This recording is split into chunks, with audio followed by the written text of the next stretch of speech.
আজকের এই বিশেষ আয়োজনে স্বাগত। চলুন আর কথা না বাড়িয়ে সরাসরি মূল বিষয়ে ঢুকে পড়া যাক। আজ আমরা এমন এক মহাজাগতিক নাটকের গভীরে প্রবেশ করতে যাচ্ছি যা আক্ষরিক অর্থেই আমাদের চারপাশের জগৎটাকে বদলে দিয়েছিল।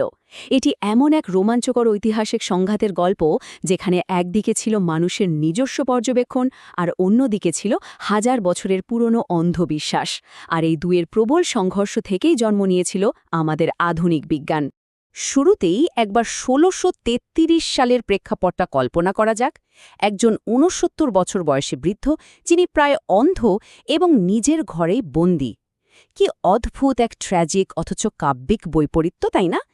এই মানুষটি কিন্তু সেই ব্যক্তি যিনি মহাবিশ্বের আসল রূপ দেখার জন্য সমগ্র মানবজাতির চোখ খুলে দিয়েছিলেন। নিজের চোখের আলো হারিয়েও তিনি আমাদের জন্য মহাবিশ্বের একদম নতুন এক মানচিত্র এঁকে দিয়ে গেছেন। কিভাবে একজন সাধারণ গণিতবিদ সে সময়ের ইউরোপের সবচেয়ে বিপজ্জনক মানুষে পরিণত হলেন? চলুন সেই অবিশ্বাস্য যাত্রাটি শুরু করা যাক। আমাদের প্রথম পর্ব, এক বিদ্রোহীর বিরামহীন কৌতূহল। গ্যালিলিওর জীবনের গল্পটা শুরু হয়েছিল ইতালির পিসা শহরে। ছোট্টবেলা থেকেই তার মধ্যে এক অদ্ভুত অস্থির বুদ্ধিমত্তার ছাপ ছিল। গির্জার ছাদ থেকে ঝুলন্ত বাতির দুলুনি দেখে তিনি যেমন গাণিতিক ছন্দ খুঁজে পেয়েছিলেন, তেমনি তিনি চ্যালেঞ্জ করে বসেছিলেন সেই সময়ের এক বিশাল আদর্শিক বিশ্বাসকে। একদিকে ছিল অ্যারিস্টটেলের প্রাচীন দর্শন, যা বিশ্বাস করত পৃথিবী মহাবিশ্বের কেন্দ্রে স্থির আর ভারী বস্তু হালকা বস্তুর চেয়ে দ্রুত নিচে পড়ে। অন্যদিকে গ্যালিলিও পিসার হেলানো মিনার থেকে ভিন্ন ওজনের গোলক ফেলে প্রমাণ করতে শুরু করলেন যে মহাবিশ্বের কেন্দ্রে পৃথিবী নয়, বরং সূর্য, আর বাতাস না থাকলে সব বস্তু ঠিক একই গতিতে নিচে পড়ে। এই পর্যবেক্ষণ নির্ভর গণিত সরাসরি এমন এক বিশ্বজগৎকে চ্যালেঞ্জ করেছিল যা যুগ যুগ ধরে মানুষকে এক ধরনের নিশ্চিন্ত নির্ভরতা দিয়ে আসছিল। ভাবা যায়, পুরো ২,০০০ বছর গ্যালিলিও কেবল নির্দিষ্ট কয়েকজন মানুষের ধারণাকে চ্যালেঞ্জ করছিলেন না। তিনি এমন এক অ্যারিস্টোটেলীয় পদার্থবিজ্ঞানের বিরুদ্ধে দাঁড়িয়েছিলেন যা টানা ২ সহস্রাব্দ ধরে মানব চিন্তাধারাকে নিয়ন্ত্রণ করে আসছিল। একজন তরুণ প্রফেসরের জন্য এত বড় একটা প্রাতিষ্ঠানিক বিশ্বাসকে প্রশ্নবিদ্ধ করাটা ছিল কল্পনাতীত সাহসের ব্যাপার। এবার আসা যাক দ্বিতীয় পর্বে, বিপজ্জনক টেলিস্কোপ। পিসা থেকে গ্যালিলিও চলে আসেন পাডুয়াতে। এই সময়টাকে তিনি নিজেই তার জীবনের সেরা ১৮ বছর বলতেন, কারণ এখানেই তিনি কেবল বিমূর্ত গণিত নিয়ে পড়ে না থেকে উদ্ভাবনের দিকে নজর দিলেন। সাধারণ লেন্সের ধারণাকে উন্নত করে তিনি ৮ গুণ শক্তিশালী একটি টেলিস্কোপ বানিয়ে ফেললেন, আর তা দিয়ে আকাশের দিকে তাকিয়ে তিনি যা দেখলেন তা ছিল আক্ষরিক অর্থেই অবিস্মরণীয়। নিখুঁত বলে মানা চাঁদের গায়ে তিনি দেখলেন খাদ আর পাহাড়, মিল্কি ওয়েতে দেখলেন অগণিত তারা, শুক্রগ্রহের দশা পরিবর্তন লক্ষ্য করলেন, এবং সবচেয়ে বড় কথা, তিনি দেখলেন বৃহস্পতির চারপাশে ঘুরছে তার নিজস্ব ৪টি চাঁদ। মানব ইতিহাসে তিনিই প্রথম আমাদের মহাবিশ্বকে তার আসল রূপে দেখেছিলেন। কিন্তু বৈজ্ঞানিক এই অপরিসীম বিস্ময় মুহূর্তের মধ্যে এক ভয়ঙ্কর রাজনৈতিক বিপদের কারণ হয়ে দাঁড়াল। এখানে একটা বড় প্রশ্ন সামনে চলে আসে। যদি পৃথিবী অন্যান্য গ্রহের মতোই সাধারণ একটি গ্রহ হয়, আর মহাকাশ যদি অসংখ্য নতুন জগতে পূর্ণ থাকে, তাহলে সৃষ্টির মাঝে মানবজাতির বিশেষ অবস্থানটা কোথায় গিয়ে দাঁড়ায়? ক্যাথলিক চার্চ তখন প্রোটেস্ট্যান্ট রিফরমেশনের কারণে এমনিতেই বেশ চাপের মুখে ছিল। তার ওপর মহাবিশ্বের এই নতুন ধারণা তাদের প্রাচীন প্রাতিষ্ঠানিক কর্তৃত্বের জন্য এক বিশাল হুমকিতে পরিণত হয়। আর এখান থেকেই শুরু হয় আমাদের তৃতীয় পর্ব, শতাব্দীর সেরা বিচার। পতনের এই পথটা কিন্তু একদিনে তৈরি হয়নি। টেলিস্কোপের আবিষ্কারের পর খ্যাতি আর সম্মান নিয়ে গ্যালিলিও ফ্লোরেন্সে ফিরে আসেন, যা তাকে সরাসরি রোমান ইনকুইজিশন বা ধর্মীয় আদালতের নজরে ফেলে দেয়। ১৬১৬ সালে চার্চ কোপার্নিকাসের সূর্যকেন্দ্রিক তত্ত্ব প্রচারের ওপর গোপন নিষেধাজ্ঞা জারি করে।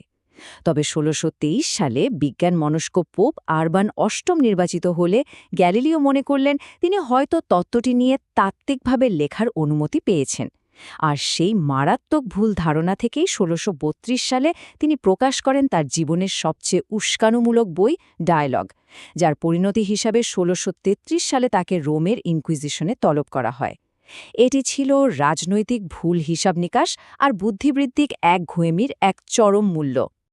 গ্যালিলিওর লেখা দ্য ডায়ালগ বইটি এত বেশি বিস্ফোরক ছিল কারণ এটি মূলত ৩ জনের একটি কথোপকথন হিসেবে লেখা। এখানে সালভিয়াতি কোপার্নিকাসের পক্ষে চমৎকার গাণিতিক যুক্তি দেয়, কিন্তু আসল গোলমালটা বাদে সিম্পলিশিও চরিত্রটি নিয়ে। এই চরিত্রটি চার্চের প্রাচীন ধারণাকে সমর্থন করে, আর গ্যালিলিও পোপের সবচেয়ে পছন্দের ধর্মতাত্ত্বিক যুক্তিগুলো এই সিম্পলিশিওর মুখেই বসিয়েছিলেন, যার নামের অর্থ দাঁড়ায় নির্বোধ বা বোকা। স্বাভাবিকভাবেই পোপ এটিকে ব্যক্তিগত অপমান হিসেবে নিয়েছিলেন। বই লেখার ক্ষেত্রে এটি ছিল গ্যালিলিওর এক আত্মঘাতী ভুল। ইনকুইজিশনের বিচার প্রক্রিয়া আসলে কোনোভাবেই সত্য উদ্ঘাটনের জন্য তৈরি হয়নি। এর মূল উদ্দেশ্য ছিল আনুগত্য আদায় করা। এটি ছিল এক ভয়ঙ্কর পূর্ব পরিকল্পিত বিচার প্রক্রিয়া। ৫৯ বছর বয়সী আর্থ্রাইটিসে আক্রান্ত গ্যালিলিওকে শীতের মাঝে রোমে ডেকে আনা হয়। এরপর ধর্মতাত্ত্বিক গ্রন্থের ওপর টানা জেরা এবং শারীরিক নির্যাতনের প্রচ্ছন্ন হুমকির মুখে তাকে বাধ্য করা হয় নতজানু হয়ে নিজের আবিষ্কৃত সত্যকে জনসমক্ষে অস্বীকার করতে। বিশাল এক প্রাতিষ্ঠানিক ক্ষমতার কাছে একজন বিজ্ঞানীর এটি ছিল এক নির্মম আত্মসমর্পণ। নতজানু হয়ে নিজের মতবাদ প্রত্যাহার করে নেওয়ার পর গ্যালিলিও যখন উঠে বাড়াচ্ছিলেন, তখন তিনি ফিসফিস করে বলে উঠেছিলেন সেই ঐতিহাসিক বাক্যটি, তবু এটি ঘোরে। এই ঘটনাটি হয়তো আক্ষরিক অর্থে সত্য নয়, এটি স্রেফ একটি কিংবদন্তিও হতে পারে, কিন্তু এই বাক্যটি এক অমোঘ সত্যকে ধারণ করে। বাস্তবতা কখনোই কোনো প্রতিষ্ঠানের আদেশের কাছে মাথা নত করে না। ধর্মীয় আদালত কাগজে কলমে যাই বলুক না কেন, পৃথিবী ঠিকই সূর্যের চারপাশে আপন গতিতে ঘুরছিল। চরম পরাজয় থেকে ঘুরে দাঁড়ানোর গল্প নিয়ে আমাদের চতুর্থ পর্ব, শেষ মাস্টারপিস। এই চূড়ান্ত আইনি পরাজয়ের পর গ্যালিলিওকে ফ্লোরেন্সের বাইরে আর্সেত্রিতে গৃহবন্দী করা হয়। বন্দি জীবনের ব্যক্তিগত মূল্য ছিল অপরিসীম। তিনি ধীরে ধীরে পুরোপুরি অন্ধ হয়ে যান। তার সবচেয়ে বড় মানসিক সমর্থন, তার প্রিয় কন্যা সিস্টেম মারিয়া সেলেস্টে, অকালে মৃত্যুবরণ করেন। কিন্তু এত সব দুঃখ আর কড়া নজরদারির মধ্যেও গ্যালিলিও দমে যাননি। তিনি গোপনে ইউরোপের বিভিন্ন বিজ্ঞানীদের সাথে চিঠি আদান-প্রদান চালিয়ে যান। একেবারে রেনেসন্স যুগের গুপ্তচর বৃত্তির মতোই রোমাঞ্চকর উপায়ে তিনি তার জীবনের শেষ গবেষণাপত্রগুলো ইতালির বাইরে প্রোটেস্ট্যান্ট অধ্যুষিত হল্যান্ডে পাচার করতে সক্ষম হন। আর এই পাচার হওয়া পাণ্ডুলিপি থেকেই জন্ম নেয় তার জীবনের শেষ মাস্টারপিস, টু নিউ সায়েন্সেস।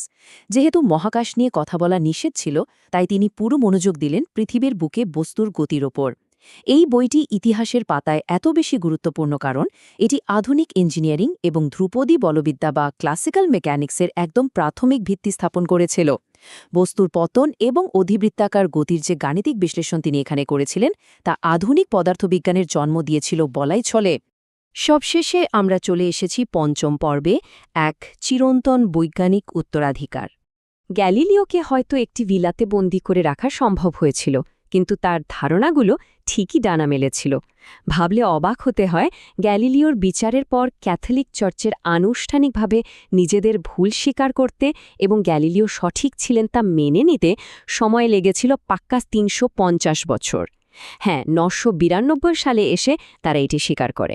এটি আমাদের স্পষ্টভাবে দেখিয়ে দেয় যে বড় বড় প্রতিষ্ঠানগুলো বৈজ্ঞানিক সত্য এবং নতুন দৃষ্টান্ত বা প্যারাডাইম শিফট মেনে নিতে কতটা ধীর আর রক্ষণশীল হতে পারে। আজ আমরা গ্যালিলিওকে নিয়ে কেন এত আলোচনা করছি? কারণ তিনি শুধু একটা উন্নত টেলিস্কোপই আবিষ্কার করেননি, তিনি আসলে পুরো মানবজাতির জন্য ভৌত বিশ্বকে বোঝার একদম নতুন একটা পদ্ধতি তৈরি করে দিয়ে গেছেন। শুধু প্রাচীন বই পড়ে বা যুক্তি দিয়ে নয়, বরং ভেরিয়েবল আলাদা করে, হাতে কলমে পরীক্ষা করে এবং গণিতের মাধ্যমে ফলাফল বিশ্লেষণ করেই যে আসল সত্যে পৌঁছানো যায়, এই যুগান্তকারী পরীক্ষামূলক বৈজ্ঞানিক পদ্ধতির জনক ছিলেন তিনি। প্রজন্মের পর প্রজন্ম ধরে চলে আসা জ্ঞানের এই প্রবাহটা সত্যি অসাধারণ। স্যার আইজ্যাক নিউটনের সেই বিখ্যাত উক্তিটার কথা নিশ্চয়ই সবার মনে আছে, আমি যদি আরও দূরে দেখে থাকি তবে তা হল দৈত্যদের কাঁধে দাঁড়িয়ে। এই উক্তিটি গ্যালিলিওর দিকেই পরিষ্কার ইঙ্গিত করে। গ্যালিলিও তার বন্দি জীবনের অন্ধকারে বসে গতির যে সূত্রগুলোর ভিত্তি গড়ে দিয়েছিলেন, ঠিক তার ওপর দাঁড়িয়েই নিউটন পরবর্তীতে মহাকর্ষের সর্বজনীন সূত্র আবিষ্কার করতে সক্ষম হয়েছিলেন। গ্যালিলিও ছিলেন ঠিক সেই দৈত্যদেরই একজন, যার কাঁধে মানবজাতি ভর করে দাঁড়িয়েছিল। আলোচনার একদম শেষে এসে একটা প্রশ্ন কিন্তু থেকেই যায়। গ্যালিলিওর গল্প আমাদের শেখায় যে সত্য কখনো এক জায়গায় স্থির থাকে না। আমাদের চারপাশের জগৎ সম্পর্কে আজ আমরা যা কিছু অবিসংবাদিত বলে বিশ্বাস করছি তার কতটুকু সত্যিই নির্ভুল? হয়তো ঠিক এই মুহূর্তে আজকের কোনো প্রতিষ্ঠিত সত্য নতুন কোনো গ্যালিলিওর কৌতূহলী এবং সাহসী মনের চ্যালেঞ্জের অপেক্ষায় প্রহর গুনছে। মহাবিশ্ব আজও ঠিক ততটাই বিস্ময়কর, আর তা বোঝার জন্য মানবজাতির কৌতূহলও হওয়া উচিত বিরামহীন। নিজের ভেতরের শক্তিকে জাগিয়ে তুলুন এবং নতুন জীবন গড়ুন। আমাদের চ্যানেলটি লাইক, শেয়ার এবং সাবস্ক্রাইব করুন।